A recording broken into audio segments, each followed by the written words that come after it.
All right, so Bismillah ar-Rahman ar-Rahim and Assalamu alaikum wa rahmatullahi wa barakatuh, everyone. So that was okay. So last class, we had completed sujood sahu, and we said a couple things about sujood sahu. We said sujood sahu would either be for something that would be if we had increased something in salah that is not part of salah, okay, but it is basically from salah. So we're not increasing, I don't know, outside dhikr or something, but no, we're increasing something that is part of the salah performance, but then we're just putting it in the wrong place, okay? Or missing something in salah, and of course, this is speaking about missing something that is not necessarily the first takbirat al-ihram. We said if you miss takbirat al-ihram, there's no way to make that up. There's no way to make takbirat al-ihram up and say, okay, well, let me make that one up since I missed it. No, there's no makeup for that one. And you have only one choice, and that choice is basically to redo the prayer. Simple as that. But if you were to forget or add or even, well, let's take it at a time. If you add or you forget something in the first rak'ah, especially if you forget something in the integral parts of prayer. So you miss out a rak'ah, you miss out a sujood, then in that situation, you're basically going to cancel that whole rak'ah out.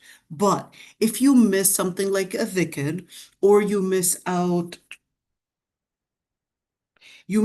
a dhikr, or you probably miss out on something that is sunnah to do. And that's why I remember when I said that this chapter is actually dependent on the chapter when we talked about what's a sunnah in salah and what's an integral part and what's obligatory in salah. So that's basically what this is relating to. So if you understand those pieces of it, then you're going to be capable of building this on top of it and really understand all the different details. So think of this as kind of like math type of thing. Okay. If you doubt in salah, whether in increasing something or decreasing something, you're going to consider the lesser number, because if we're talking about for confusing the number of something, whether you had added or whether you had added a number or whether you had done a number or not, you weren't sure of it, you're going to assume the lesser number. So that's if you forget, of course, if you forget a number of rak'ahs. But if you had forgotten that whether you had read the Fatiha or not, you're going to assume that you didn't read it, and then you're going to basically read it. Unless the person was, going through OCD, paranoia, then in that situation, we would say, no, you're going to assume that you did it, not that you didn't do it, that you had done it. And same thing, if you were talking about somebody that is struggling with OCD, we're going to say you're going to assume that you're on the right number and that the lesser number you had already completed. You don't have to consider the general rule or the default rule that we were talking about, which is basing it on the lesser number. Okay, so that was a little summary of Sujood Sahu, which is what we did 2 days ago. And now going to the following chapter, which is the dhikr that we do after salah. But Sorry, I'm Dr. not going to Aisha, before we start the dhikr chapter, I have a previous question on one of the classes we go held. ahead, dear. Yes, okay. So I remember when we were talking about the fiqh of salah, and you mentioned that when you start the first takbir, and then you do your supplication, and then you say Hauzu billahi minash shaitanir rajim, Bismillahir Rahmanir Rahim before you start the Fatiha. And then you can either say Bismillah again or you don't have to again. So, but my question there is, if you're praying behind an imam, do you have to follow those set of sunnah? Or when you're following an imam, you just say the first takbir and then you join, you keep silent, like you're joining the imam, obviously, and then you do not go through the entire process that I just So mentioned. beautiful. So if you're following an imam, okay, if you're capable of doing those sunan on your own, then you could do it. So whether it's dua al-istiftah, you want to do it, go ahead and do it. But if the imam had already started reading like Fatiha or a short surah, then in that situation, you want to dismiss those because وَإِذَا قُرِئَ الْقُرْآنُ فَاسْتَمِعُوا لَهُ وَأَنصِتُوا. If the Quran had been already started in the recitation, then in that situation, what you're asked to do is really have attentive listening for the Quran. Okay, but if the Imam didn't yet start his dhikr or didn't start yet his qira'ah, then you can do dua al-istiftah or your dua that you wanted to do. I hope Understood. that answered that. That's Okay. perfect. Yeah, thank you. And Sister Samira, you wanted to ask something, dear. Yes, please. What about Surah Fatiha? I mean, can we, because we were taught that we have to read Surah Fatiha, and so even while the Imam is reading, we read Fair quietly. enough. So Surah Al-Fatiha, I think I mentioned it before, but let me do it again. Okay. Surah Al-Fatiha, if we're speaking about you on your own, then the Prophet ﷺ actually said, لا صلاة إلا بأم الكتاب or بغير فاتحة الكتاب or al-Kitab is basically part of Salah. Okay, if you're praying on your own, there's no Salah without al-Kitab, which is the Fatiha. But scholars had differences of opinions on whether you have to read the Fatiha if you are part of a jama'ah on multiple opinions. Let's see those opinions. Opinion number one is that من كان له إمام فقراءة الإمام له قراءة. Whoever has an imam, then the recitation, the imam's recitation, acts as a recitation on your behalf. Based on this comprehensive statement, some scholars actually said, number one, that your recitation is basically done by the imam who's doing it on your behalf. Whether A, it was a loud prayer like Fajr and Isha and Maghrib, or whether it was a silent prayer. Wait a minute. So based on that opinion, you're saying that the imam's recitation, whether it's a loud prayer or whether it's a silent prayer, then the imam's Fatiha and his recitation would be like it's on my behalf. That's a considerable opinion. Are you saying in that opinion that I don't have to read the Fatiha even if it's a prayer like Asr and Dhuhr prayer? It's a considerable opinion. Opinion number two.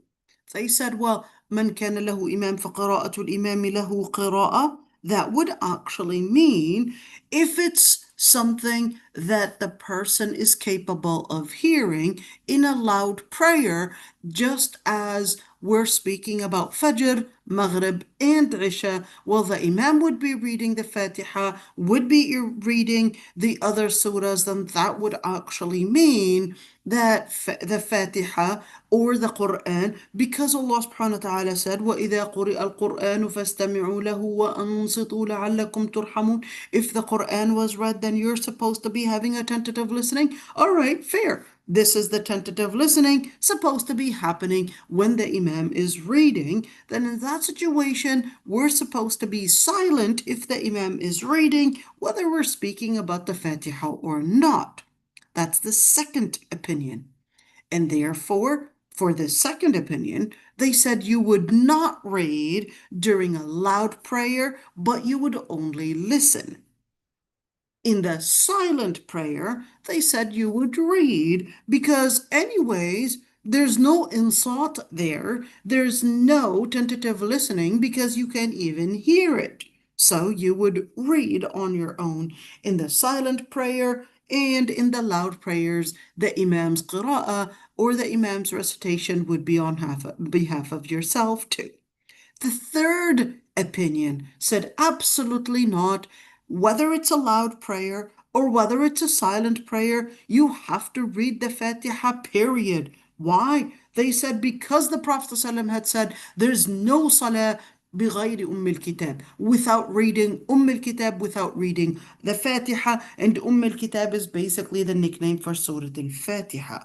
So they said then there's no recitation, there's no prayer, without al-Kitab, and did not specify whether it's a silent prayer or whether it's a loud prayer. In the end, there's no salah without al-Kitab, and therefore the words man kana lahu imam faqira'atul imam lahu qira'a, this is outside of Surah al-Fatiha and not necessarily Surah al-Fatiha. This is talking about the extra recitation that the imam is going to do. So those are the 4 different opinions right there. Which is the preponderant? If you're capable of reading the Fatiha without reading over the Imam, then in that situation, read Surah Al-Fatiha, whether it's a silent prayer or whether it's a loud prayer, because Surah Al-Fatiha, to stay away from the differences of opinions, it's best if you were to read Surah Al-Fatiha and basically try to be on time in order to make sure that you're reading it, but not while the Imam is reading. Okay, not while the Imam is reading, after the Imam finishes. So those are the different opinions right there laid before you. Any other questions, dear? Okay, let's continue. So now we're going to do the chapters on the remembrance of Allah subhanahu wa ta'ala following the prayer. A couple of things to say when we're speaking about the dhikr. What was actually mentioned in terms of the dhikr after salah is not dua. So we're not making the dua al-mas'ala, but we're making dua al-ibadah. Okay, let's do it again. Remember, there are 2 types of dua. Remember, إياك نعبد وإياك نستعين. Right. So when you look at dua, you're looking at invocations or you're looking at prayers, you're actually looking at 2 kinds of prayers. One prayer, let's write that down, right? That way it can be available for everyone. Let's do it again, right there. So you've got 2 kinds of prayer. You've got dua al-ibadah and you got dua al-mas'ala. Okay, tell us the differences. We're going to make that super big. Well, not that big. Okay, here we go. Now we're going to be writing it. So dua al-ibadah would be an invocation that basically involves, let's call it dhikr, just dhikr. Okay, am I writing this right? Okay, I'm going to make this smaller. I think I have to make this smaller. Oh, too late. Okay, dua al-mas'ala would actually be an invocation for request. Okay, in other words, you're asking for something. So those are the 2 types of dua. Those are the 2 types of ibadah. Okay, and also of dua. Okay, so the sunnah is to actually make this type of dua after salah and not this one after salah. This one, the sunnah is to make it before taslim. Okay, whether during sujood or whether before taslim and right after the Salat al-Ibrahimiyya. This is when you do dua al-mas'ala. Okay, now dua al-ibadah is to actually be done generally after salah. So let's look at dua al-ibadah right there. Allah subhanahu wa ta'ala says, يَا أَيُّهَا الَّذِينَ آمَنُوا اذْكُرُوا اللَّهَ ذِكْرًا كَثِيرًا. Would like to note that when we're speaking about dua, okay, when we're speaking about dhikr, so we mentioned that dua, let's talk about dhikr for a bit. We said there are different types of dhikr. There's the oral dhikr, there's the visual dhikr, we always talk about that, okay? And there's also the audio dhikr, there's the behavioral dhikr, okay? And you can go on and on with the different types of dhikr. Okay, so when we're speaking about those types of dhikr, we're basically right there recognizing that يَا أَيُّهَا الَّذِينَ آمَنُوا اذْكُرُوا اللَّهَ ذِكْرًا كَثِيرًا. This ذِكْرًا كَثِيرًا is actually referring more for the oral dhikr and not the visual, not the audio. But of course, in other places in the Quran, it does talk about the behavior, it does talk about the audio, it does talk about the visual, and certainly it's there. But in this context, it was actually referring to the oral one. Why did you say that it was referring to the oral one? Because of the word kathira, which is a countable word. It's indicating that it's something countable. But with visual dhikr, you don't actually count that because it just happens. Okay? With the audio dhikr, I don't think you count that either. Okay? Because it's about time. Okay, وَسَبِّحُوهُ بُكْرَةً وَأَصِيلًا. Now that you look at سَبِّحُوهُ بُكْرَةً وَأَصِيلًا, now that you could see semicolon right there, and then giving me what does this ذِكْرًا كَثِيرًا look like? So he basically explained it, سَبِّحُوهُ بُكْرَةً وَأَصِيلًا. And glorify your Lord Almighty throughout the night and throughout the day, or throughout the day and throughout the night, or early morning, or even during the evening. Okay, so that would be bukratan wa asila. Bukratan could be early morning, and asila could be throughout the night, or at least in the beginning of the beginning of nighttime. Okay, and you could say when you're looking at a dhikr right there, let's see, how did they morning and afternoon? Okay, you who have believed, remember Allah with much remembrance and exalt Him morning and afternoon. Lovely translation, even though, to be honest, I know maybe because I'm bilingual, it's easier for me to say about Arabic. But to be honest, even for being bilingual, and I was actually born, and yes, I did have English around me, Spanish and Arabic, but English language was always there. Okay, so in what language do I think I believe it or not, I many times would think in English and many times would think in Arabic, and I would think in both, but and that's why I wouldn't be called racist against one language if I could say racist or discriminate against one language. But maybe that's why I would say that I'm trying to be as objective as I can in I guess scrutinizing both languages. But I would say that every single language, okay, every single language has its own maybe etymology, lexicon, and it has its own sense. Okay, it has its own sense. Believe it or not, even if you were, I studied French, I also studied Hebrew. Every single language has its own feelings. It generates certain feelings that perhaps another language does not generate. And is it necessarily because that language probably doesn't have a certain feeling for it? Maybe it's also a certain culture, but every single language does actually excite a certain feeling or a certain understanding or a certain vision that another language may not necessarily give you. So when we speak about spirituality, subhanallah, spirituality, I definitely see that in English, if you were to translate some words, they don't really give the exact meaning that you would find in Arabic. Okay, even though, like I said, I speak both languages, so I'm really considered a mother tongue of English and Arabic. But I'll tell you, certain words, even as a mother tongue for English, I'll tell you some words you can't really find an equivalent word in in English for that Arabic word.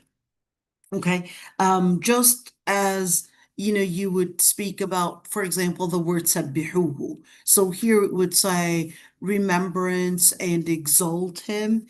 The word exalt doesn't really give the same sense as sabbihuhu, because it tasbih has a word of repetition, has a word of like you're flying, like you're just going into this type of glide.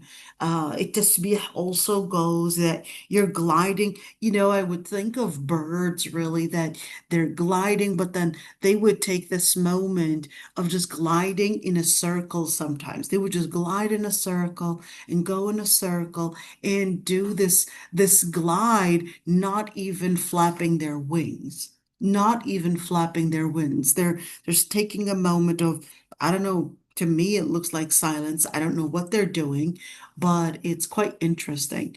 I was sitting outside of my porch the other day during the night, and we have kind of like a small wood area, and there were a lot of these sounds of frogs and uh, I think it's called croaking, right? Frogs and some certain animals, that would make these sounds. And subhanAllah, when the Prophet ﷺ tells us that the sounds of frogs and the sounds that they would make are dhikr, all I could think of that moment, because of course, remember, I'm in Malaysia, so you're really going to have a lot of frogs, and you're really going to have a lot of something that sounds like a fern gully more than anything. Okay. Uh, and to just know that those are actually their dhikr. So that's what I guess their masjid would sound like. It just sounds like a fern gully that's making all that dhikr, yet you don't understand that dhikr. And just taking the moment to just listen to that dhikr and just recognize وَإِن مِّن شَيْءٍ إِلَّا يُسَبِّحُ بِحَمْدِهِ وَلَكِنْ لَا تَفْقَهُونَ تَسْبِيحَهُم. Everything is making that tasbih, but you may not recognize, and you don't recognize that they're making that tasbih.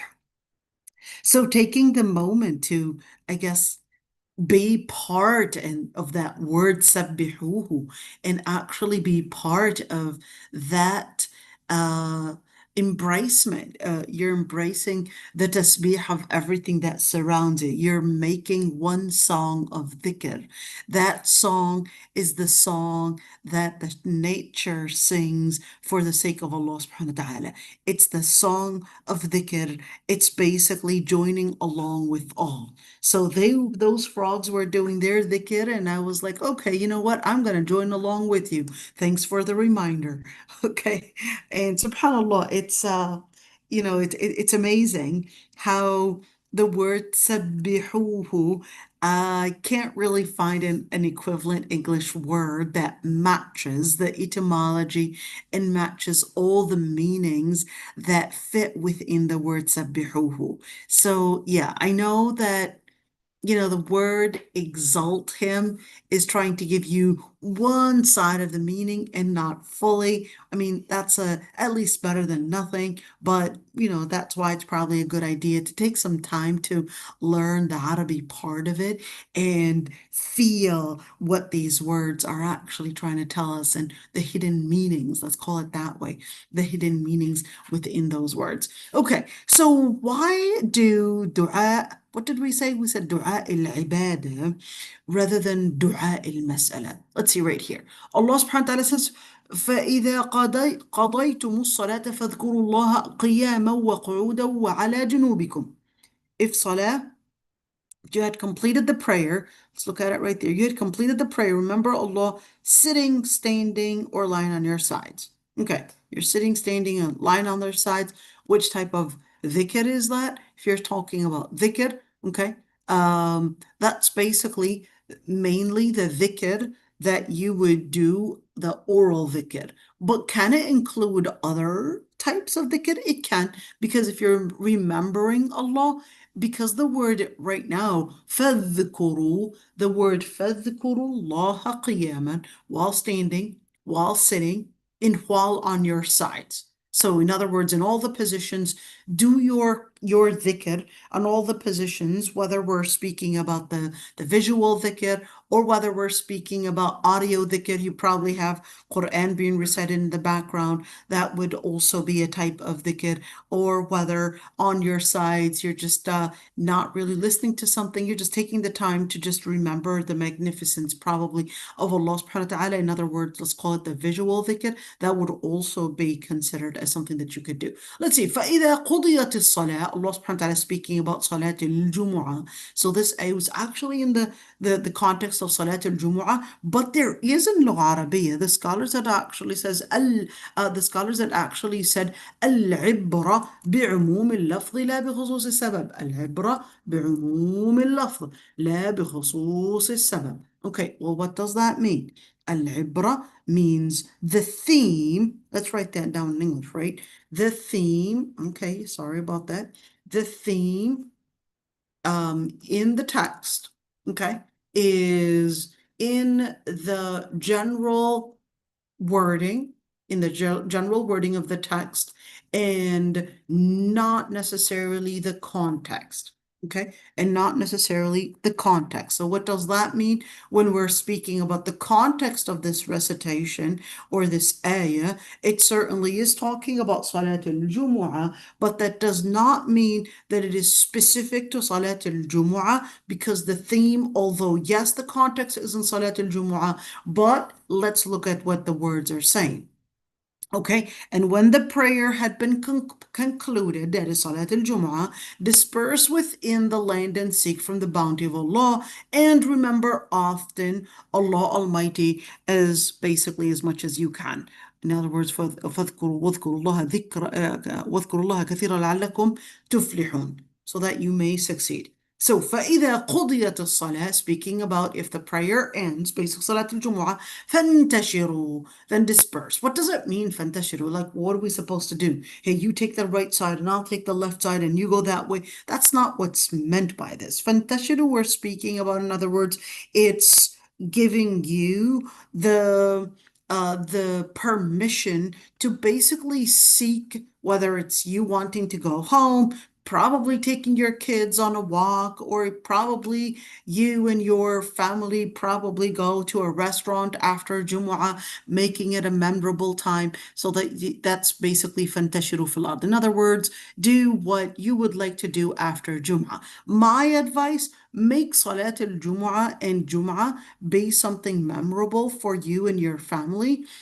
Perhaps maybe going to the restaurant after Jumu'ah, or perhaps maybe on a Jumu'ah that there would be a special meal that mom would cook on a Jumu'ah for everyone to remember that Jumu'ah had a special, what should we call it? Not necessarily, a special ritual, but at least something that is memorable to combine everyone, and that it would had something special. وَابْتَغُوا مِنْ فَضْلِ اللَّهِ, and seek from the magnificence, or at least from the bounties of Allah subhanahu wa ta'ala. وَاذْكُرُوا اللَّهَ كَثِيرًا, and remember Allah subhanahu wa ta'ala in numerous times. لَعَلَّكُمْ تُفْلِحُونَ. Okay, what does that mean? When you say لَعَلَّكُمْ تُفْلِحُونَ, in other words, dhikr leads to success. That's basically what it is intending.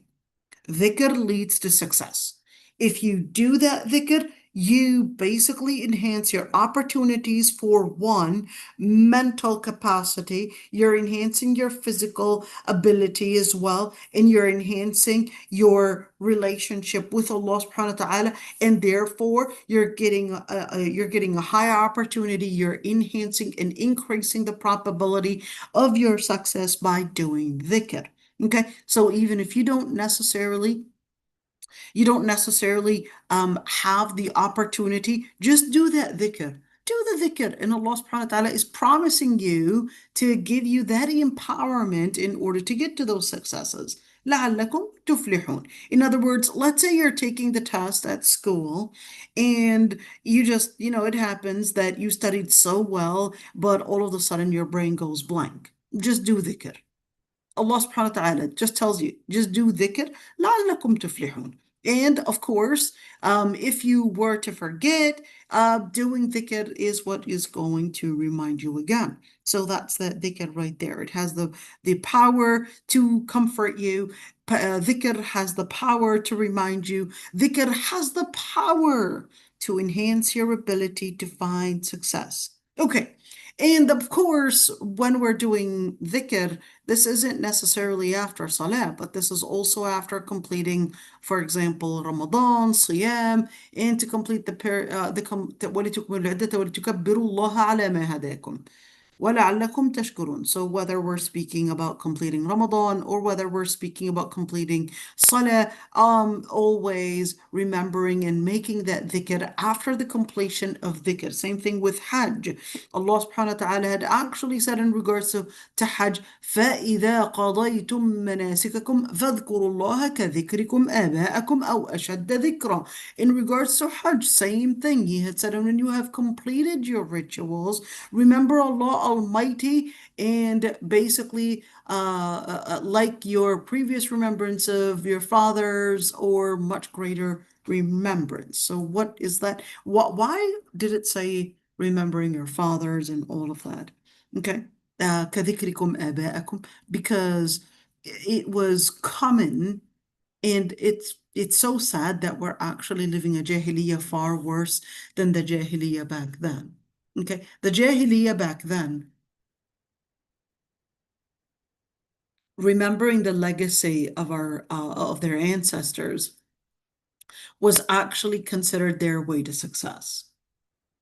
But unfortunately, the jahiliyyah that we're living right now, which you could see even on social media, is actually enhancing that. So parents, be careful with giving your children access to social media, because you could see that a lot of times the social media is making fun or ridiculing parents as well. Ridiculing parents probably in their traditional way, or probably in how they talked about themselves, or etc. And then putting that ridicule, and that's a form of uquq. In other words, uquq is right now finding another medium to enhance it in the children, which is through social media. Anyhow, so remember when it said كَذِكْرِكُمْ آبَاءَكُمْ, Allah subhanahu wa ta'ala did not necessarily consider that mentioning and remembering the fathers or our ancestors and the legacy that they had put before us necessarily as something wrong. But he said, no, I want you to remember the way that you remember the legacy of your ancestors. In other words, that's supposed to be a good thing, unless you're exaggerating it. And what we're talking about exaggerating, we're not talking about exaggerating, their power, exaggerating in that term, but we're talking about probably taking them as an inspiration. So it's good to take them as an inspiration, maybe how hard your father had worked to make your life possible, how hard your mother basically worked to, make your brothers and sisters, be on time in school or study or whatever it is. So mentioning all of these things is basically teaching your children. It's quite interesting. Yesterday I was listening to, or was it yesterday or the day before it? I think it was the day before. Anyhow, and I was listening to the psychiatrist or psychologist, actually. He's a therapist and a Muslim therapist. He's Egyptian, and he was talking about how if the parents would speak about themselves too much and talk about for example, what they had to struggle with,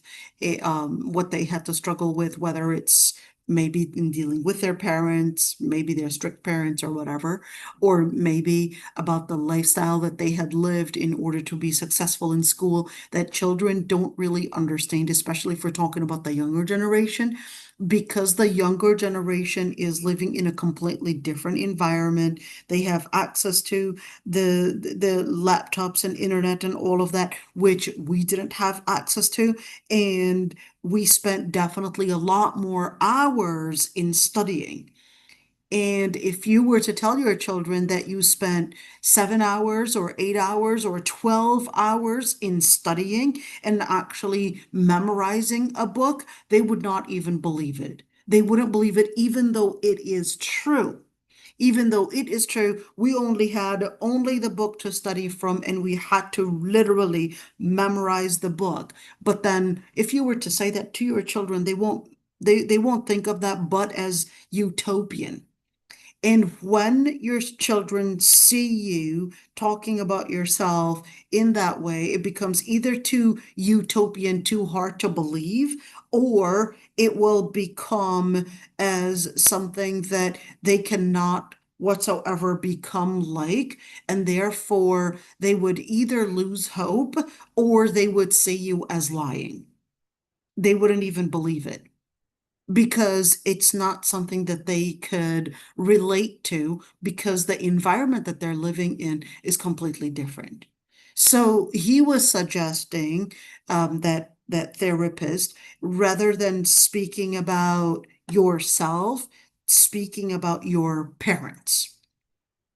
Speaking about your parents and what they had basically invested and contributed in order to, let them see the relationship, or how you struggled sometimes with understanding your relationship with your father or your mother, and what you wanted done about it, and how you tried to figure things out, just to show them that, hey, I've got some of the struggles and I can relate to some of your struggles that you probably are struggling with me. And here's how I also struggled similarly, just like you. And this is how we managed to work it out between us and our parents and all of that.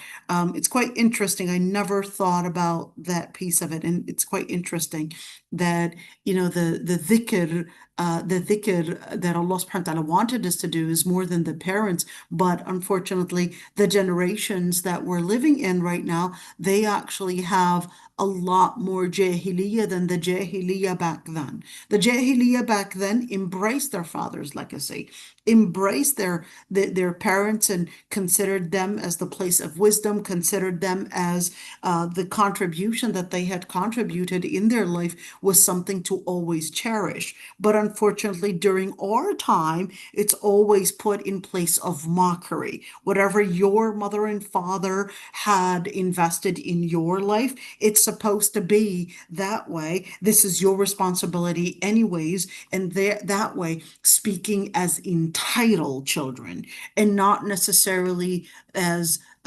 being thankful for all that their parents had given them. And that there's a huge difference between an entitled child and between a child, even during the time of the Jahiliyyah, embracing all the investment that their fathers or their ancestors had contributed in their lives. Because this personality creates a personality that is thankful, a personality that is thankful, is ready to build on more, and wanting to advance that. But a personality that is thankful is dependent on others, and thinks that everyone is supposed to be serving them, and they're not supposed to be contributing because it's something that they're entitled to have. And the person that lives with this mentality of being entitled is not going to be ready to contribute, because they think others are supposed to contribute in making their living. And this is extremely dangerous. Then we're having a regression that is way worse than what we had ever thought.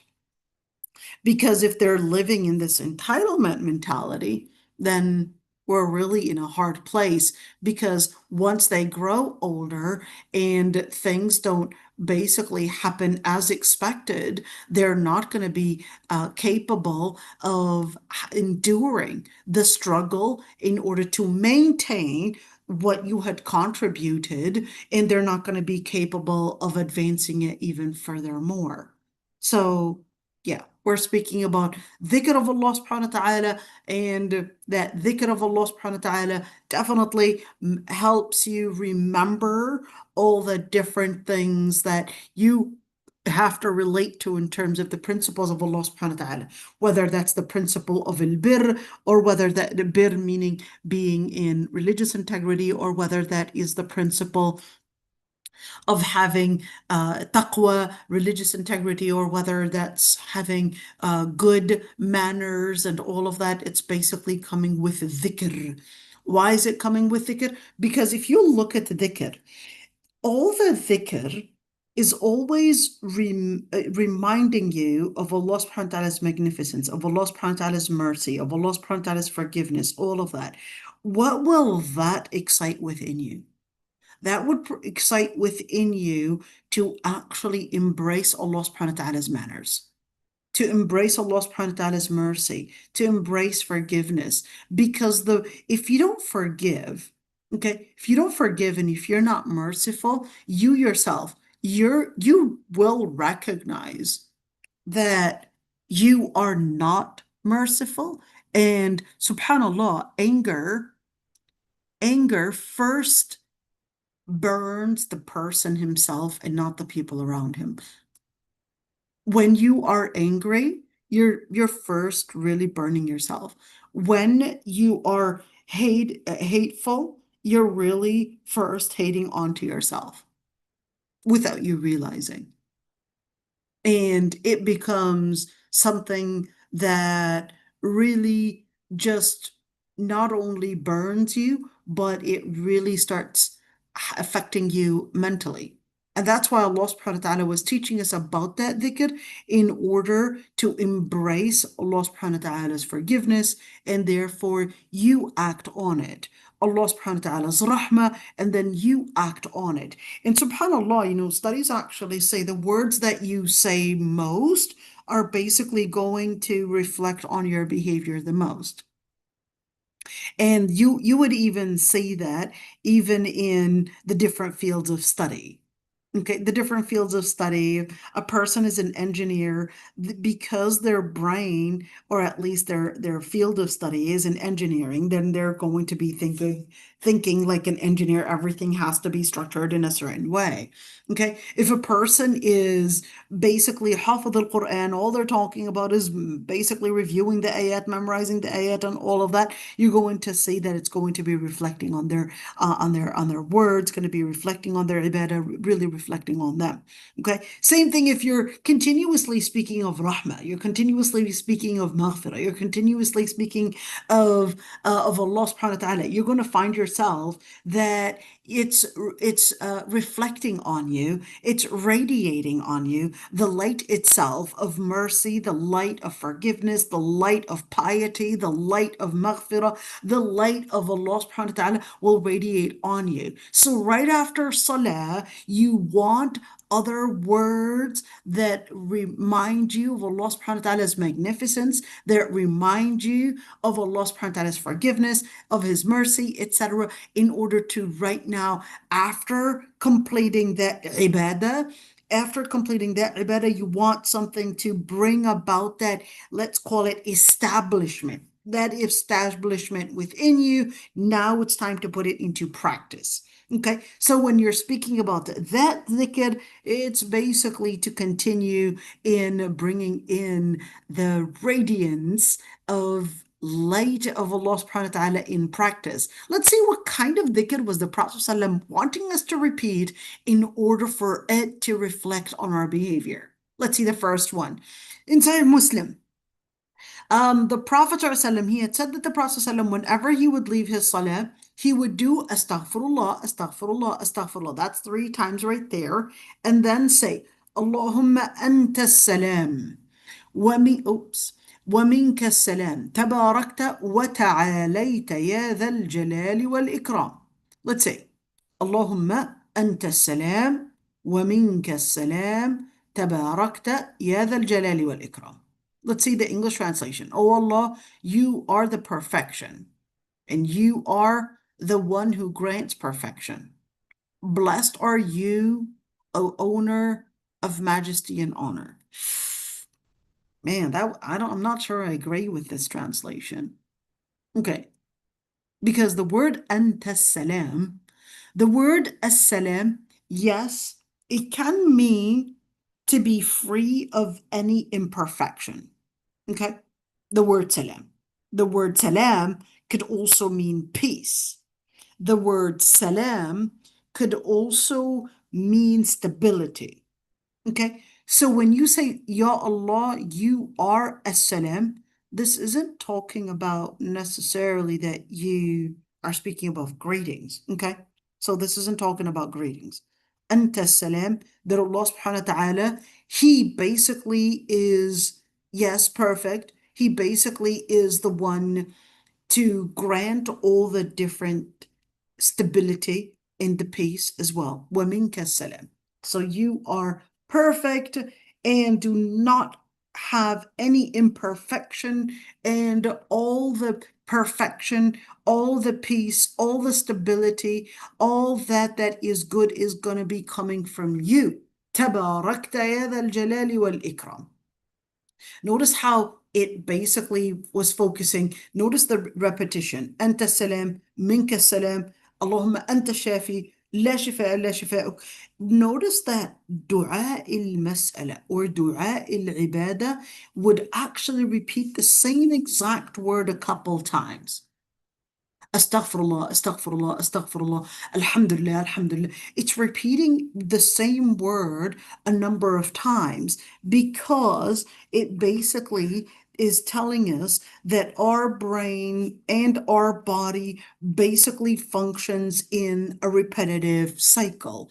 That repetition is what will make something basically be active.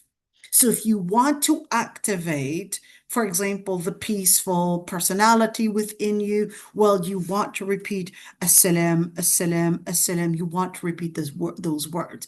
And that's why it's very dangerous for those that have a problem with using words of profanity or cussing or using these kind of words, because that's going to reflect on your behavior. If you're continuously, if something's not working out with you and you're just using this word or that word, and then it's going to be basically you. It's going to be basically you. So what a believer is, now you're going to be repeating words of salam, repeating words of maghfirah, repeating words of dhikr, repeating words of that the Prophet ﷺ had taught us to say, because they're going to reflect on us. Okay, let's see. In the Sahih, basically in Sahih Bukhari and Sahih Muslim, the Prophet ﷺ, after he was done from salah, he was saying, لا إله إلا الله وحده لا شريك له له الملك وله الحمد وهو على كل شيء قدير اللهم لا مانع لما أعطيت ولا معطي لما منعت ولا ينفع ذا الجد منك الجد.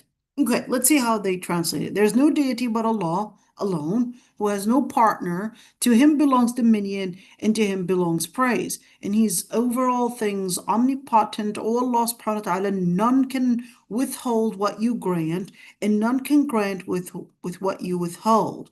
And the fortune of a man of means is useless before you. Only good deeds are of value. That is. Okay. I don't know. Yeah, I mean, the translation, they tried to do a really good job, but yeah. I mean, I understand their ability to translate things and not go into too many words. Okay, let's see. لا إله إلا الله وحده لا شريك له. There's no deity but Allah, and we do not associate partners with Allah subhanahu wa ta'ala. To him belongs, what did they say? Belongs dominion. That's right. And to him belongs the praise. What does it mean to him belongs the praise? To him belongs the praise that you recognize that the praise and whatever good thing you would say out there, that it would basically, Allah subhanahu wa ta'ala, be the one to really and absolutely contain it all. That's what وَلَهُ الْحَمْدِ means. وَهُوَ عَلَى كُلِّ شَيْءٍ قَدِيرٌ. And he's capable of doing all things. اللهم لا مانع. Now here's دعاء المسألة. That was دعاء العبادة. That was all. Let's see. Should we put it in?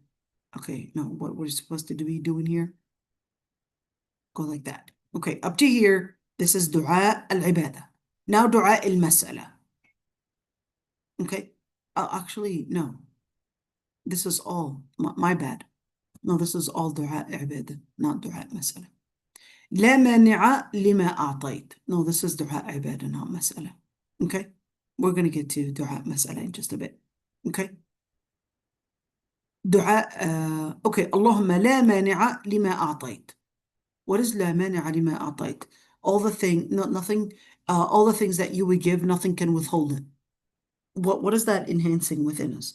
That's enhancing that you recognize that Allah subhanahu wa ta'ala is the true power of giving, is the true power of provision. لا مانع لما أعطيت. And what is that enhancing within you? The psychology of being dependent on Allah subhanahu wa ta'ala alone and not being fearful. It enhances the psychology of courage within you, of dependence on Allah subhanahu wa ta'ala, tawakkul. It also enhances the psychology that even if you fail, that you recognize that you depend on Allah subhanahu wa ta'ala and therefore don't depend on others, because the second that you depend on others, you basically put yourself at other people's mercy. But the second you say لا مانع لما أعطيت, you recognize that you only need to seek mercy from Allah subhanahu wa ta'ala and no one else. ولا معطي لما منعت. And لا معطي لما منعت, in other words, whatever you withhold, no one can basically give it, because you are the one that is in control of all those energies of giving. Whether we're speaking about intelligence, we're speaking about money, we're speaking about children, we're speaking about health, we're speaking about successes, whatever it is, it's all coming from Allah subhanahu wa ta'ala. That's why the dua continues, وَلَا يَنْفَعُ ذَا الْجَدِّ مِنْكَ الْجَدِّ. What is لا ينفع ذا الجد? The jad basically means a person that might have a social status, social power, or probably wealth, or probably position, or whatever it is. In other words, those people that are having this type of privilege, no privilege is beyond your privilege, O Lord Almighty. No privilege, no power supersedes your power. What did he say? How did he translate it? And the fortune of a man of means is useless before you. Well, I personally think I did a better job in explaining it. Yeah, I think so. I don't know. It'd be horrible if I'm actually right there, you know. No, I'm not praising myself. I just think that is useless before you. I don't know. Tell me what you think in the chat. The translation that I do, was it clear, his translation? But yeah, it's okay. All right. ولا ينفع ذا الجد منك الجد. Okay, let's see in Sahih Muslim. Let's see. The Prophet ﷺ, he said, كان يهلل دبر كل صلاة. What is يهلل? Let's see how he translated it. On the authority of Abdullah ibn Zubayr, the Prophet used to say the following after prayer. Okay. See, the word يهلل is not actually say the following. يهلل, التهليل is to say لا إله إلا الله. Okay, that's التهليل. Notice that the translation was actually poor. Okay, because يهلل actually means to say لا إله إلا الله. Okay, and يهلل is to do something repeatedly. That's why that's why in Lugha Arabi you could say the repeated letter in it. Okay, let's see. What was he saying? La ilaha illallah. Here we go. This is yuhallil right there. And this is how التهليل was happening. La ilaha illallah wahdahu la sharika lah. La ilaha illallah wahdahu la sharika lah. له الملك وله الحمد وهو على كل شيء قدير ولا حول ولا قوة إلا بالله ولا نعبد إلا إياه له النعمة وله الفضل وله الثناء الحسن لا إله إلا الله مخلصين له الدين ولو كره الكافرون. Notice how we're repeating the same words again and again and again. They're repetitive words. And by the way, everything in life, we actually do that repetition even in life. You brush your teeth every single day. You basically do the same work every single day. Pretty much there's an action that we do every single day that is the same. And same thing, if we're talking about university, we're talking about college, we're talking about studying, we're talking about health. There's this anything, in order for it to be effective, it has to be consistent. Even if you're speaking about, I don't know, weight loss, or you're speaking about healthy diet, whatever it is, you're talking about studying, no matter what it is, it's always supposed to be consistent and coming in portions. So it's going to be consistent, it's going to be frequent, it's going to be in smaller portions at a time in order to make something effective and in order to improve improve the result. It basically has to be on a longer term. So the longer you are doing this, the more powerful it basically gets. Whether you're speaking about workout or whether you're speaking about studying, etc., it's all about the consistency and all of that. Okay, so let's see the translation. Let's see. He said, there's no deity but Allah alone. Okay, who has no partner. To him belongs dominion, and to him belongs all praise. And he's over all things, omnipotent. There's neither nor power except in Allah. There's no deity but Allah, and we worship none but him. To him belongs all bounties, to him belongs all grace, and to him is worthy, and no, what? And to him is worthy praise accorded. Not sure about the language, so trust, I guess I'm not that much of an expert in English language. There's no deity but Allah. We are sincere to him in religion, Allah, although the disbelievers dislike it. Okay. All right. Let's break it down in Arabic. You guys know my issue right there. وَلَا نَعْبُدُ إِلَّا إِيَّاهُ. We had done up until this one before. Now, one thing, for those that are going through things like magic, I'm talking about black magic, or probably influence of jinn and all of those, okay? This is what you want to say. لا إله إلا الله وحده لا شريك له له الملك وله الحمد وهو على كل شيء قدير, up to here, okay? Up to here, 100 times at Fajr. I'll tell you, as somebody that was doing for quite a while, ruqya, this is magic. Save your money and you do your own ruqya. Write this one, لا إله إلا الله وحده لا شريك له له الملك وله الحمد وهو على كل شيء قدير, 100 times after Fajr. We're speaking about after Fajr, like during Fajr, after Fajr prayer. Okay, 100 times. Even if you had exorcism or you probably had sihr, trust me, that 100 times is going to protect you for the rest of the day. Going to protect you for the rest of the day. In order to get rid of that exorcism or probably the magic spell that you're suffering from, if you are consistent and you keep on doing this for as long as you can, inshallah Rabbil Alameen will protect you from it. Allah subhanahu wa ta'ala will protect you from it. I basically had done this. I had went through something like this, and I promise you, if you really fight yourself and force yourself to say this, Wallahi alladhi la ilaha illahu, you will be protected. You will be protected. You will be saved, but you have to basically put in the effort to put in this dhikr on time. It's a specific timing, okay? In a specific dhikr, in a specific number, okay? No less. We're just talking about a specific number, okay? And stay consistent, and you will see yourself, inshallah, protected. لا حول ولا قوة إلا بالله, لا إله إلا الله, ولا نعبد إلا إياه. We only worship Allah subhanahu wa ta'ala. له النعمة. له النعمة means all, basically, the bounties is basically coming from Allah subhanahu wa ta'ala. وله الفضل. النعمة is more of, I think it's translated as a largesse in English. And al-fadl, that's the bounty. Because al-fadl is an increase in the good in something. In ni'mah is more the largesse, is more, yeah, that's ni'mah. وَلَهُ الثَّنَاءُ الْحَسَنُ. And to him belongs all the good praise.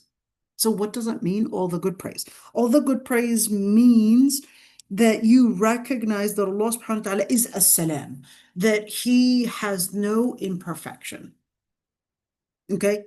All perfection belongs to Allah subhanahu wa ta'ala. All the perfect and beautiful names and descriptions, they belong to Allah subhanahu wa ta'ala. La ilaha illallah, mukhlisina lahuddin. What is mukhlisina lahuddin? We are sincere to him in religion. That's what he translated it. That's a good translation. We would give him credit for it, right? Yeah, we can't always take the credit, right? We have to be fair and square. Okay. مخلصين له الدين ولو كره الكافرون. And even if the disbelievers like it. Wait, why would they dislike it? Well, they would dislike that you would say Allahu Akbar, won't they? And they would dislike you basically connecting to Allah subhanahu wa ta'ala. That's why they try to fight you in order to basically make you afraid to wear hijab, make you afraid to stand up and probably praise Allah subhanahu wa ta'ala. They would want you to be afraid to say the truth about Islam. They would want you to be afraid to defend Sharia, and people are afraid to even say the word Sharia. Man, the day one time I basically had someone ask me, it was not a Muslim, and they said, "Did you even go to school?" I said, "I sure did." And they said, "What did you specialize in?"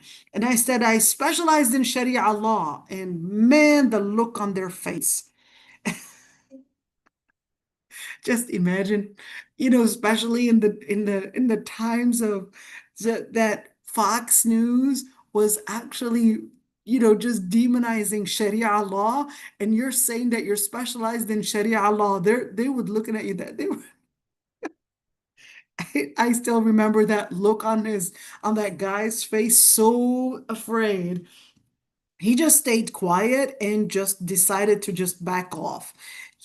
He's like, specialized in Sharia law. That you can't go to them, you can't go worse. That's it. If you're specialized in Sharia law, that's it. You had really mastered on how to be bad. But that's what awkariha al-kafirun. Okay? So even if Fox News doesn't like it, even if all those that would demonize Sharia or demonize what it means to do takbir, even if they demonize it, we would know that we would hold on to Allah subhanahu wa ta'ala even when the disbelievers like it, because we are proud to be Muslim. Okay, let's see another hadith that the Prophet ﷺ said, "Man qala fi duburi salat al-fajr wa huwa thani rijlay قبل أن يتكلم." This is really specific. Okay. لا إله إلا الله وحده لا شريك له له الملك وله الحمد يحيي ويميت وهو على كل شيء قدير 10 مرات كتب له 10 حسنات ومحيت عنه 10 سيئات ورفع له 10 درجات وكان يومه ذلك كله في حرز من كل مكروه وحرس من الشيطان ولم ينبغي لذنب أن يدركه في ذلك اليوم إلا الشرك بالله. That's exactly what I was talking to you about. Let's say whoever says 10 times immediately. So immediately, okay? So we're not talking about delaying it after Fajr, after Fajr prayer, that is, before moving from his place. Actually, the Arabic says not moving from his place. وَهُوَ ثَانِي رِجْلَيْ, when he even has his legs folded. This isn't talking about moving from the place. No, this is actually talking about the legs are still folded. And before even talking to anyone, he says, لا إله إلا الله وحده لا شريك له له الملك وله الحمد يحيي ويميت وهو على كل شيء قدير. There's no deity but Allah Almighty. We do not associate partners with Allah subhanahu wa ta'ala. All the dominion, all the praise belongs to Allah subhanahu wa ta'ala. He's the one that brings to life. He's the one that brings to death. And He is capable of doing all. He says it for 10 times, then he would basically be entitled to 10 good deeds, and Allah subhanahu wa ta'ala would erase 10 bad deeds, and Allah subhanahu wa ta'ala would elevate him in 10 different levels. And on that day, Allah subhanahu wa ta'ala would give him protection from every evil thing and give him protection from the influences and the effect of shaitan, basically the demon or devil. And there would be no sin that they would commit on that day. In other words, it would not affect them. The sin, does it have an effect? Wait a minute. A sin can affect me? Like, I thought it would just go on the bad deeds, I guess, the bad deeds report. That's it. No. Deeds actually have an effect on your physical health, on your mental health, and on your spiritual health. So definitely bad deeds and good deeds, well, just as bad deeds can affect you mentally and affect you physically and affect you socially and affect you in all those different areas, then, well, that's the same thing when we're speaking about good deeds actually bringing a good effect as well. And this is extremely important for us to learn. I'm not saying that we shouldn't go to therapists. One of the most important therapists that we go to, that we would learn how to make those dhikrs, that we would learn how to embrace those dhikrs, because that's that dhikr that's going to be giving you the dosage that you need for your mental health, for your physical health, and for your social health. That's probably also affecting us.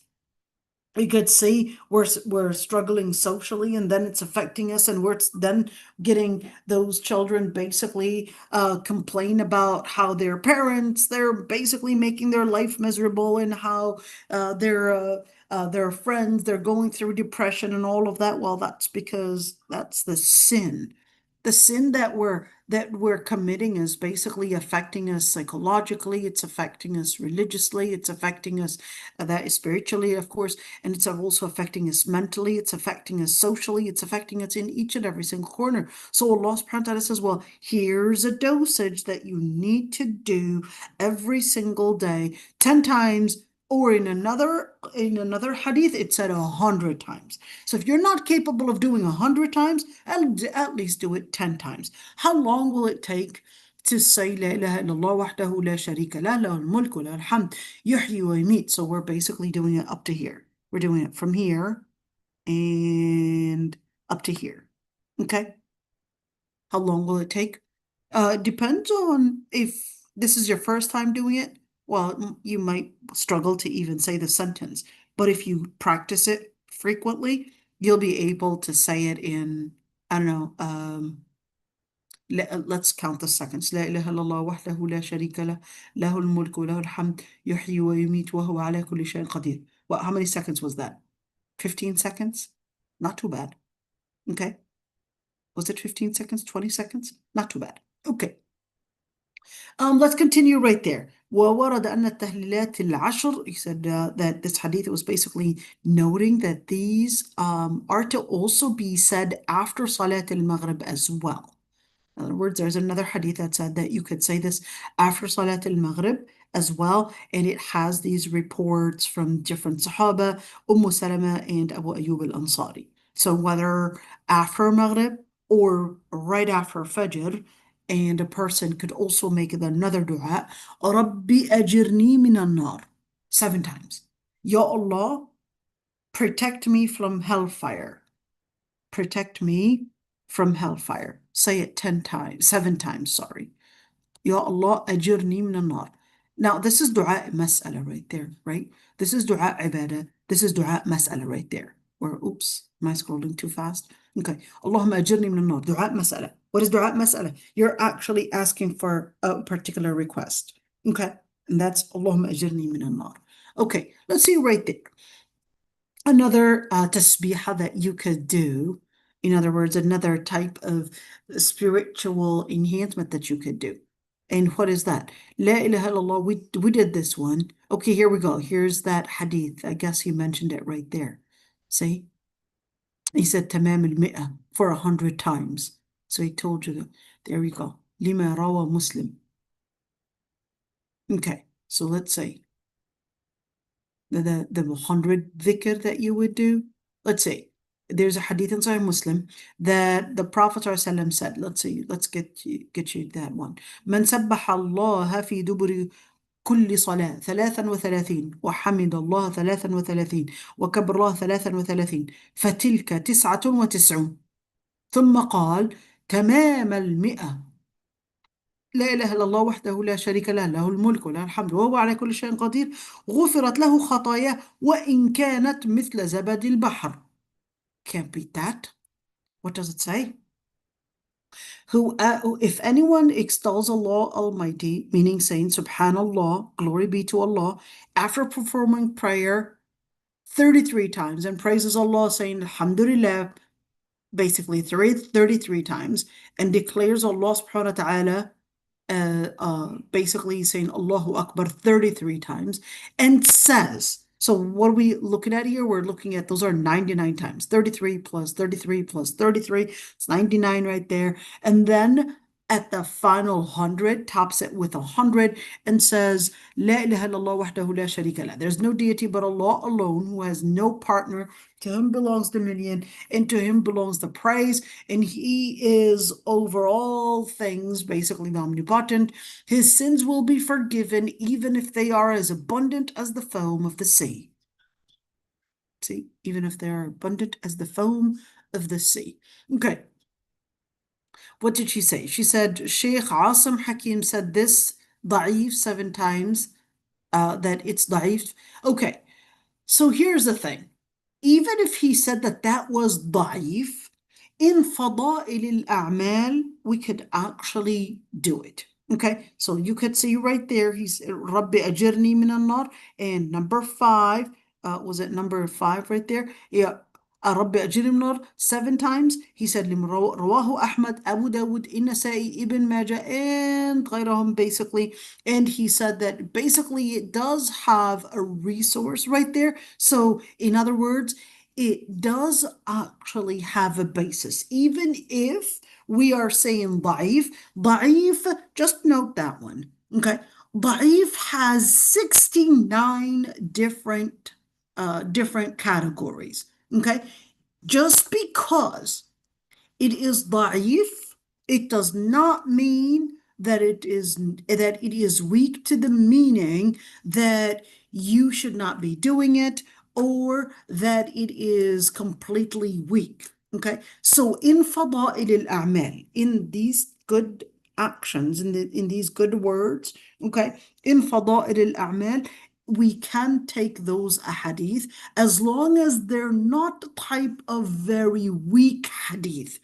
As long as they're not the type of very weak hadith, then in that situation, if it's the very weak hadith would be the hadith that are lied. In other words, they're made up. Those are the weak hadith that you do not want to embrace.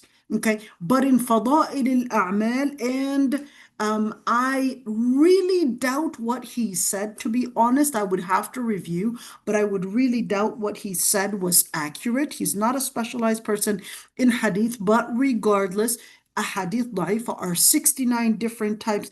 I would not rush in disregarding, especially in fada'il al-a'mal. Let me just clarify the word fada'il al-a'mal.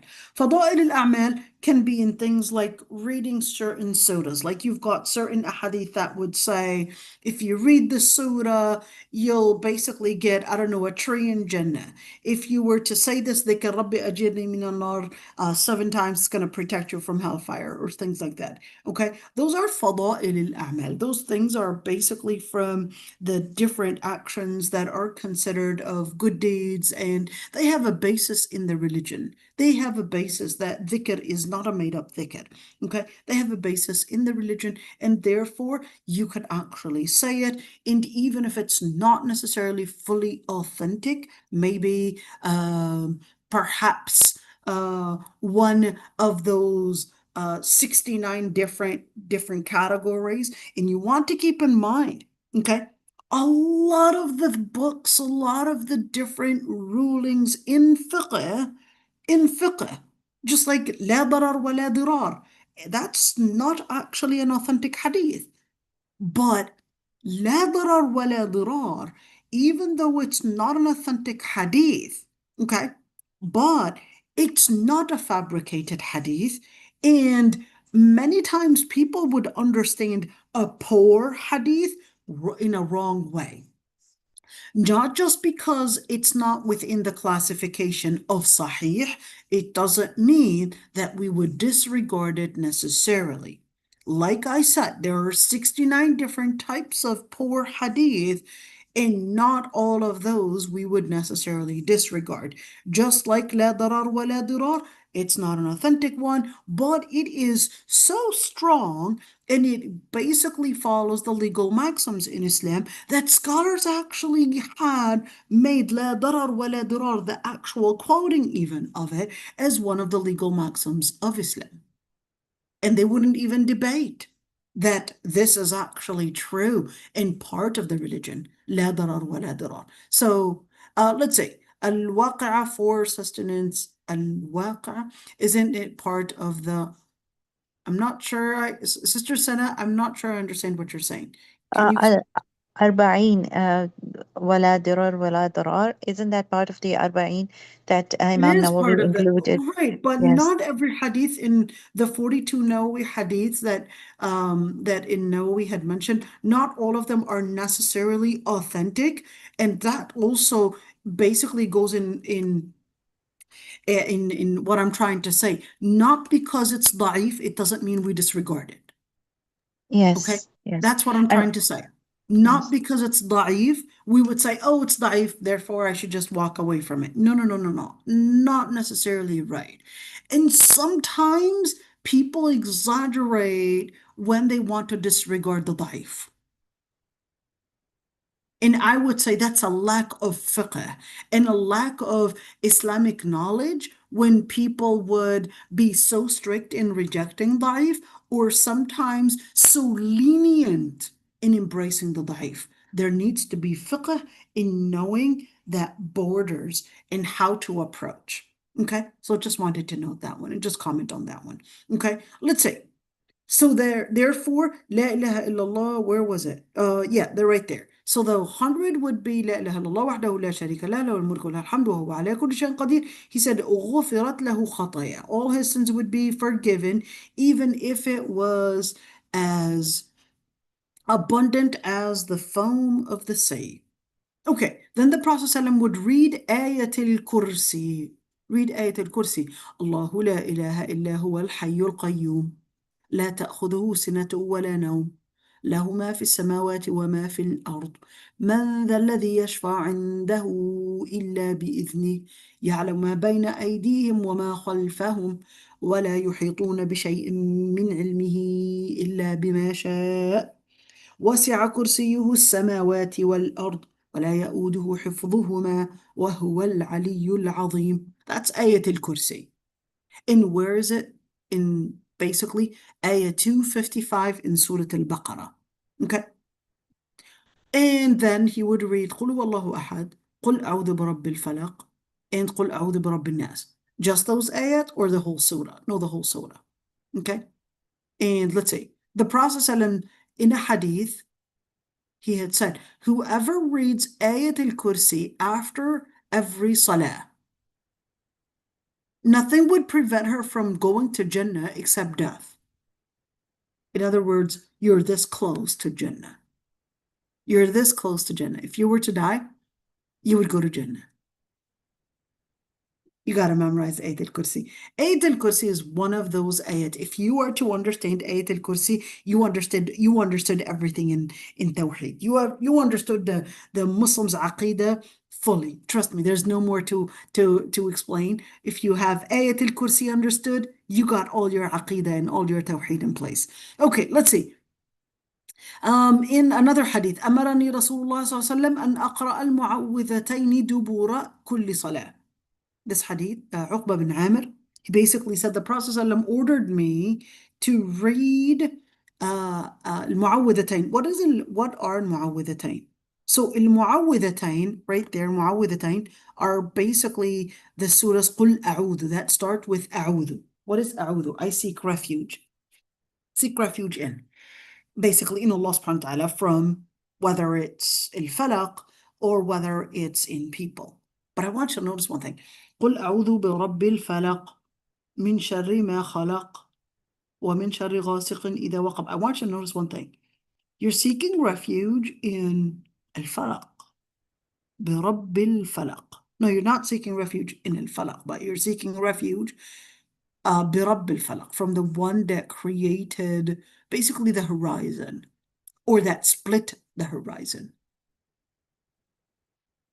min sharri ma khalaq, from the things and from the evils that he had created. Okay? So what are we doing here? You're basically embracing that your protection is only coming from Allah subhanahu wa ta'ala. You're embracing that full peace is coming from Allah subhanahu wa ta'ala. You're embracing that قُلْ أَعُوذُ بِرَبِّ النَّاسِ, I seek refuge in Allah Almighty from that He is the Lord of the people. قُلْ أَعُوذُ بِرَبِّ النَّاسِ مَلِكِ النَّاسِ. What are we doing here? The Lord of the people, إِلَهِ النَّاسِ, and basically the deity beyond people, إِلَهِ النَّاسِ.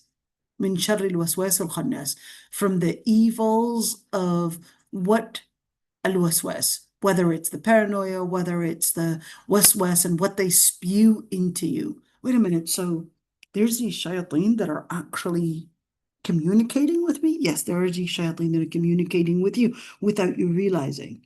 They're talking to you. They're telling you to do all these bad things right there. Okay, that's easy to understand because almost every single culture actually believes in that. You got Christians believe in that. Okay. You have Hindus believe in that. Jews believe in that. Pretty much all believe in it.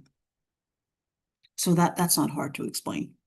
But why birabbin? Like, why in people? Well, that's because you can be harmed by people.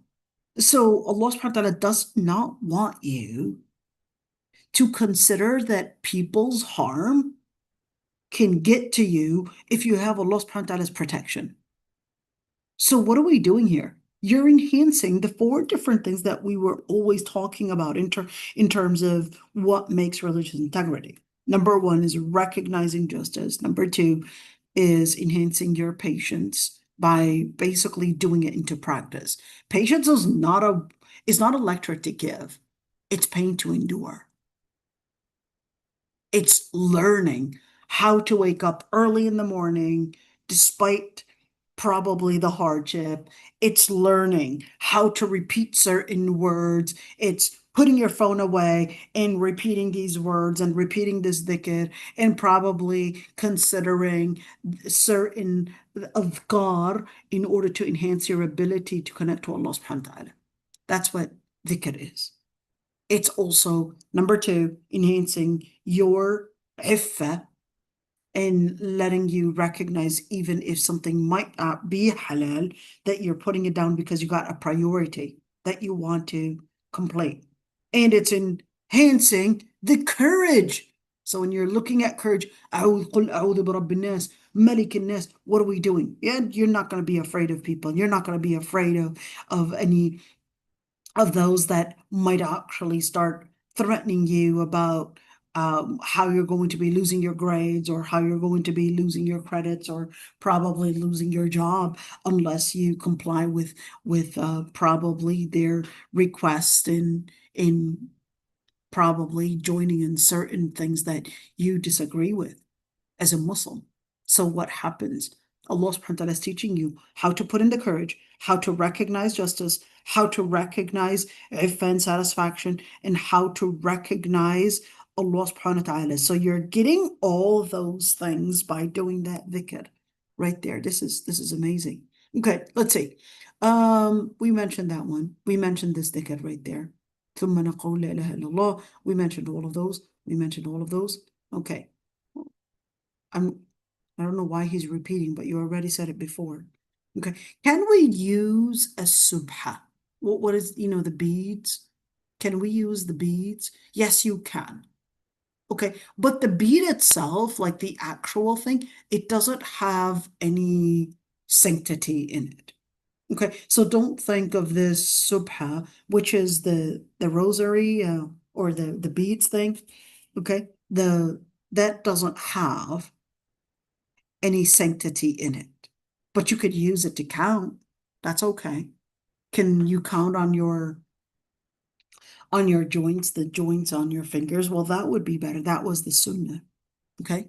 But you could also use that one Some scholars indeed did hide it and consider it as something that the Prophet ﷺ did not have, and therefore regarded it as a form of a form of as an innovation. But we know that the Prophet ﷺ was counting things, and some of the Salihin would also use like rocks or different things in order to count. That's okay. Okay. But just wanted you to know that yes, you will have some people, actually, some scholars, I shouldn't say some people. Okay, some scholars that would say it's a bid'ah or an innovation, and other scholars would say, well, it's not an innovation per se, because the Prophet ﷺ was counting. So if I were to use something to count with, or whether it's basically just something that I would, continuously or frequently use to count, that's okay. So whether you're using a counter, those things that you would click on, whether you're using a counter or whether you're using that rosary or that the beads, or whether you're using, I don't know, a bracelet that you probably had, I guess, put, those little beads, and probably you making one for your daughter using those beads in order for her every time you're sitting down, just use those beads that on the bracelet that I gave you in order to do that dhikr, just something creative for your daughter. But what about those that, some Sufis might actually hang over their shoulders, and some beads, they're really big. I mean, super, super big. Like they have almost 1,000 or something like that. Is it necessarily as like this author was saying, that it has riya in it, or probably that it's a bid'ah, that it's an innovation, etc. So it depends on the intention, really. It depends on the intention.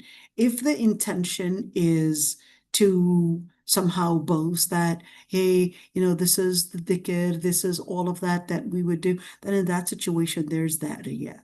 Okay. But if the person is not doing it for boasting, okay, but they just have it there, maybe because, sensory issues with smaller ones, then in that situation, it takes the same ruling. So then we would say it depends on the person's intention. Okay, let's see. I'm not good. What about the dhikr in group, in congregation? So we're sitting together, okay, and we're with one voice doing La ilaha illallah wahdahu la sharika lah, lahul mulk. And here in Malaysia, they actually do that right after salah. They would do it in congregation and make it in a loud voice, and in fact on the speakers, okay. And they would do that. Now, here's one thing. The congregation in dhikr, the Prophet ﷺ did not do this congregation in dhikr. Okay.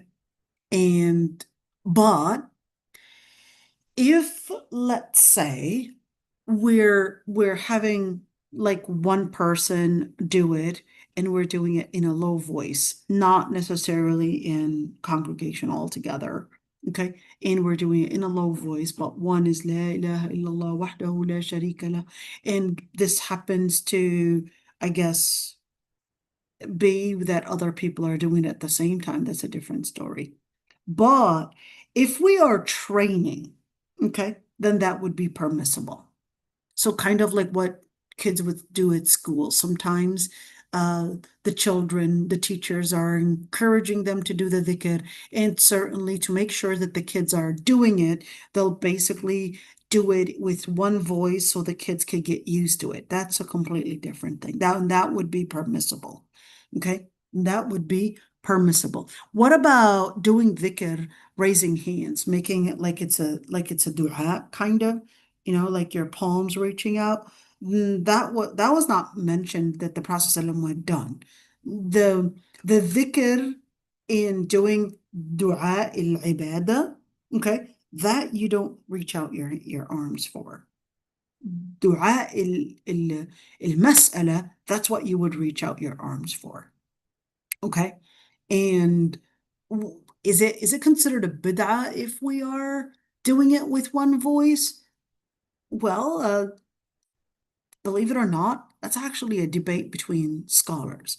I know that the scholar that we are seeing he basically made it as something, as a certain word that yes, it is a bid'ah and there's no other option in it. But I'll tell you, on the back end, there are some scholars that actually said that it wasn't necessarily a bid'ah, and they've got their evidence, by the way. Okay, so I wouldn't necessarily just take the words of this author. Okay, a great author, did a great job, etc., or else I wouldn't have actually taken this book as our reference. But at the same time, I would like to be somewhat objective and actually say, reading from the other scholars' point of view in supporting the idea that you can do that, the dhikr in congregation, and that it basically is to encourage people, etc. I'll just tell you it's a considerable opinion. Okay, I'll just say it's a considerable opinion, even though I would not necessarily regard it as preponderant. Okay, and I would prefer the opinion that not doing dhikr in congregation is preponderant, but I would still say the opinion that said that you can read adhkar together in congregation, that it has a base and therefore not necessarily an innovation. And for those scholars that said that it was a good innovation, they basically have their own definition of what a good innovation means. They said a good innovation basically has a basis. A basis meaning that something that the Prophet ﷺ had done before, just like when we're talking about Salat al-Tarawih. Okay, so this is the example of their definition of a good innovation, that there's a basis to it, that the Prophet ﷺ had done it, etc., and that it was something that that is the Prophet ﷺ and the Sahaba, that they were doing some form of dhikr together, and they have their evidence. Okay, even though I don't necessarily regard it as preponderant, but I would still consider that it's a considerable opinion. Okay, and I wouldn't necessarily be too strict and start fighting these people that are doing it in that way. But I definitely do not support some of the dhikr that the people are doing here, which is, the other day I went to this pink masjid, and there was literally music played right at the masjid.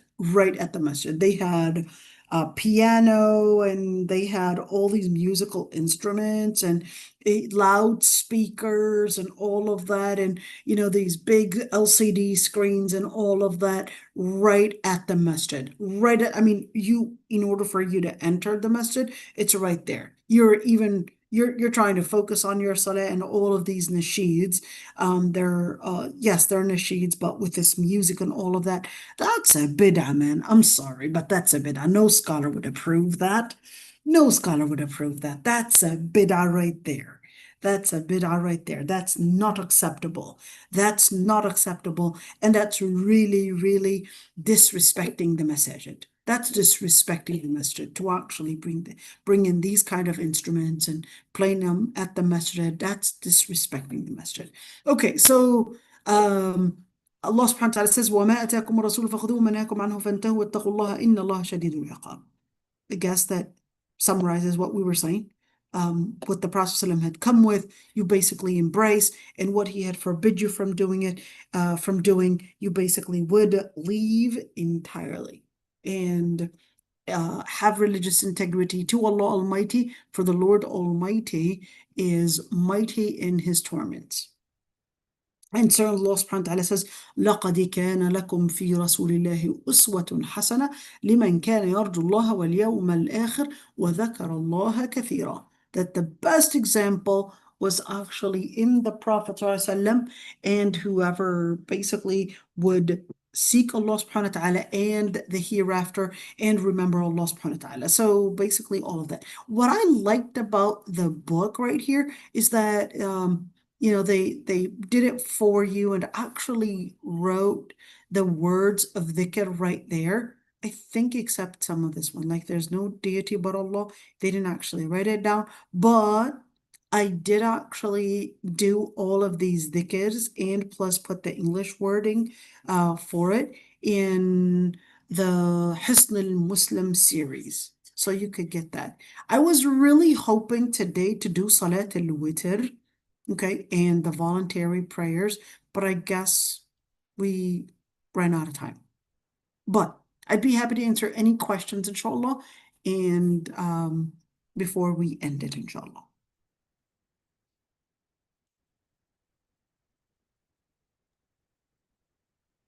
Can I ask something?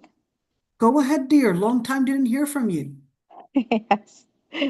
You've really got me addicted to my other class, Dr. Samia's Okay, class. that's okay. That's okay. Absolutely. I hear you. And it's not that, it's just whenever you call for tafsir, I'm so, like I'm so wound up with those classes. I'm like absolutely Right. done. I So hear you. I hear you. I don't blame you at all. anyways, you were talking about the bid'ah of congregational, being together.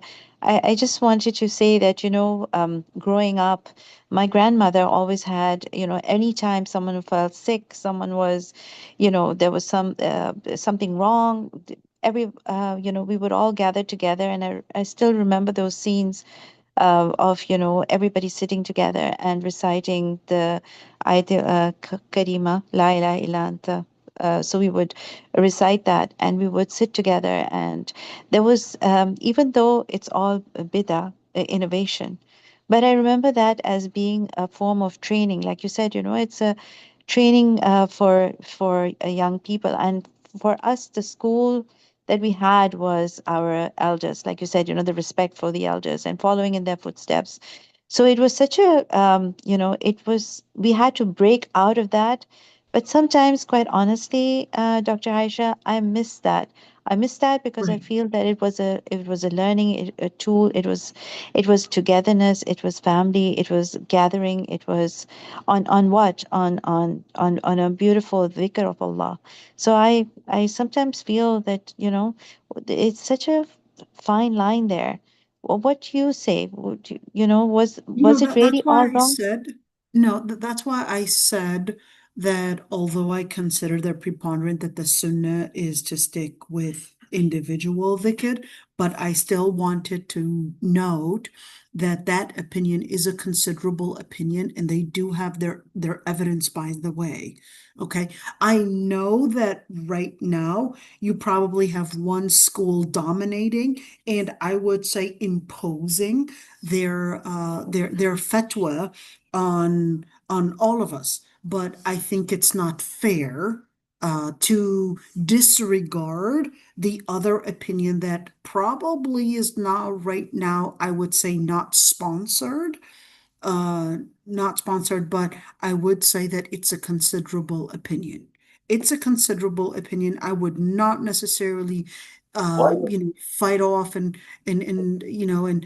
do what many would do. It's like bid'ah and all of that. No, I'm not in fan of bid'ahizing, if you would want to say those that would do the dhikr in those groups or in those in congregation like that. If it doesn't have music, if it's you know if it's not distracting others as well, okay, I wouldn't necessarily fight them off because it's a good reminder, it's a good supporter, and uh, people will get encouraged to do it in congregation than actually in as individuals. And I used to see this in Al-Masjid Al-Aqsa. Old ladies would sit together and they would do it together. It wouldn't necessarily be too loud, but it would be La ilaha illallah wahdahu la sharika lah. And they, other people would join along and just feel supported. And subhanAllah, you could really feel. Let me perhaps mention Some of the evidence that those that had said that it's permissible to do it and not necessarily a bid'ah, their main evidence was ما جلس قوم في بيت من بيوت الله, and that hadith that what were they doing? They were basically sitting down, basically doing dhikr, okay? And they were also studying the Quran. They were also studying Islam. That and that general terming of it, that's what they would use to say that here it is, that they were في بيت من بيوت الله. And what were they doing? They were together doing يذكرون الله. They were ما جلس قوم مجلسا يذكرون الله عز وجل إلا حفت بهم الملائكة غشيتهم الرحمة ذكرهم الله في من عنده. And ما من قوم اجتمعوا يذكرون الله لا يريدون بذلك إلا وجهه إلا ناداهم مناد من السماء, etc. So you're looking at number of different ahadith that would actually tell me that there was some congregation. Okay, that there was some congregation when you say جلس قوم مجلسا يذكرون الله فيه. This isn't talking about individual. This is giving me an impression of a congregation. So I would say, when you look at لا يقعد قوم يذكرون الله عز وجل, etc., you could say that there are some ahadith that do support congregation dhikr as being legit. Subhanallah. As being legit. So those that would want to stand against it as a whole complete bid'ah, sometimes I would say are really too fanatic about it. And this is a problem. This is a problem to disregard and just consider that it's your interpretation, and that the other interpretation would, just like those ahadith that I had just mentioned.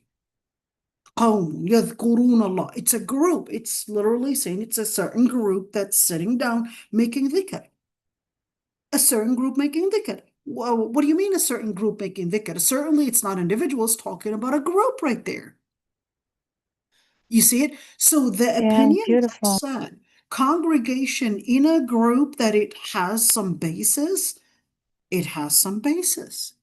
So to disregard it and consider it as no, there's no basis to it and all of that. That's why, I would say the word good bid'ah, if we understand it right, then that's actually a considerable opinion. The dhikr, the Sufi style, that's what I'm talking about. Yes, what they would right now consider as the Sufi style. They're sitting together, la ilaha illallah wahdahu la sharika lah. Not necessarily, there's no one else praying. We're not distracting others, but we're sitting together, la ilaha illallah wahdahu la sharika lah.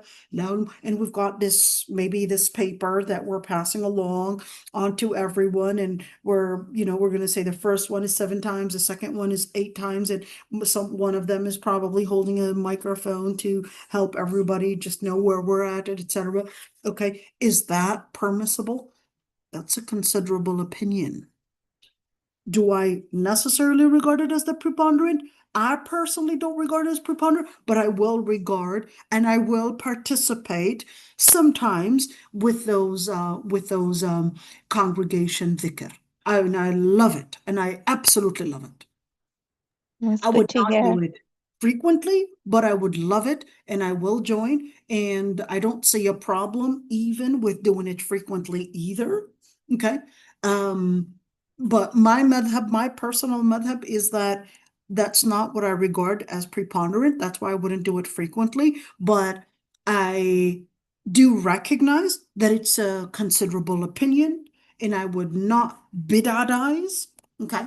I would not consider that as an innovation, because we do have a reference when the Prophet ﷺ in the ahadith, and these are authentic hadith, authentic. ما جلس قوم مجلسا يذكرون الله فيه. This isn't talking about fiqh. This isn't talking about a class of fiqh. Someone's given a class of fiqh and everybody is sitting down. This is actually talking about يذكرون الله, يذكرون الله. And this is talking about قوم يذكرون الله. This is talking about a group of people doing dhikr, and it's basically the first thing that comes to your mind. Doing dhikr is not a dars talab ilm. This is talking about يذكرون الله, they're all doing it. Okay? لا يقعد قوم يذكرون الله عز وجل. This is telling me in congregation. This isn't talking about one basically sitting down, talking and giving a halaqa, and everybody else is listening. This is talking about يذكرون الله. This isn't talking about the others listening, but this is all talking about everyone else joining along. You're talking about, you know what? Let me show you some of those ahadith, right? Let's say some of those ahadith. Here are some of those ahadith. Okay, here it is. You could see this hadith is in Sahih Muslim. لا يقعد قوم يذكرون الله عز وجل إلا حفتهم الملائكة غشيتهم الرحمة ونزلت عليهم السكينة وذكرهم الله في من عنده. Where is this hadith? This hadith is in Sahih Muslim. Let's look at the other hadith. ما جلس قوم مجلسا يذكرون الله. Here it is. This hadith is Sahih. And who was the one that actually commented on it? It was al-Albani himself. You can't beat that. Subhanallah. You can't beat that. So why the dhikr that probably the what are those called, the group, what do they do, what are they called, the tabligh, or the tablighi, or even the Sufi and all of that, that they actually have a basis. But it seems that one opinion becomes more dominant because it's a louder voice. Because it's a louder voice, because the others don't do a good job in one, defending their opinions and standing and speaking about it, and two, they're not subsidized. Another fatwa is subsidized, and it becomes dominant, and it becomes the voice that people would think that this is what Islam is, and any other voice is basically nothing but wrong and bid'ah. And I would say, I'm sorry, I don't necessarily agree with that. And I, as a person that is specialized in Islamic studies, I'd like to let you know the different opinions out there that were embraced by scholars. I'm not talking about talabat ilm that basically have no ilm. No, I'm talking about scholars here. I'm not talking about talabat ilm. I'm talking about great scholars that basically considered this as a considerable opinion. That's it. Just shows how much wusa there is in our deen, you know. We've taken it to I don't know what, but subhanallah, today it just makes my grandmother feel so special for giving us that, you know, as young grandchildren. We learned so much, and it's wonderful to know that, you know, in a way it was a good thing, and it taught us a lot. And alhamdulillah, may Allah bless her with Jannatul Firdaus for giving us so much. Jazakumullah khair for that.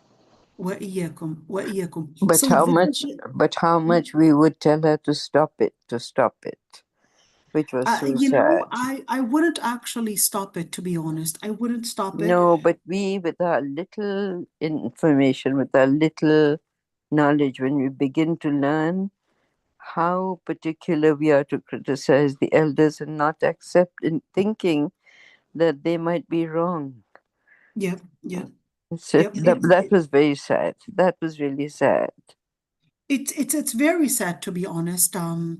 You know, sometimes I would say certain groups, without naming names, certain groups sometimes they rush in, whether it's bid'adizing or sometimes in silencing, etc. And then it becomes, you know, that what really kept what really kept us at many times in, you know, in the past as reviving our deen, a lot of times these adab, and if you look at, for example, especially in Africa, in Africa, they would do these adhkar together, one voice, etc. And it really has a huge power in their spirituality. Just magnificent power in keeping them intact with their dhikr. It just vibrates in the masjid, it vibrates into their hearts, it vibrates into everybody, and just sit together and do it together with one voice. It's a considerable opinion. Yes, Anna has reminded me how beautiful it would be, even at that time with all of us. So many families, close families, all the children, all the grown-ups would, find a day and get together. Right. Just being together, it was so nice. And because someone was so sick, and then we would think of each one with our individual dua. Alhamdulillah. Sister Samira, you wanted to say something, dear? Yes, two questions, Sheikha. Number one, with regards to just this, what we're talking about, Sana mentioned about her nani doing this dua, but you're saying that it's okay to sit in a circle and make zikr, but this particular Ayatul Karima, is that okay? Because we're told it's not okay.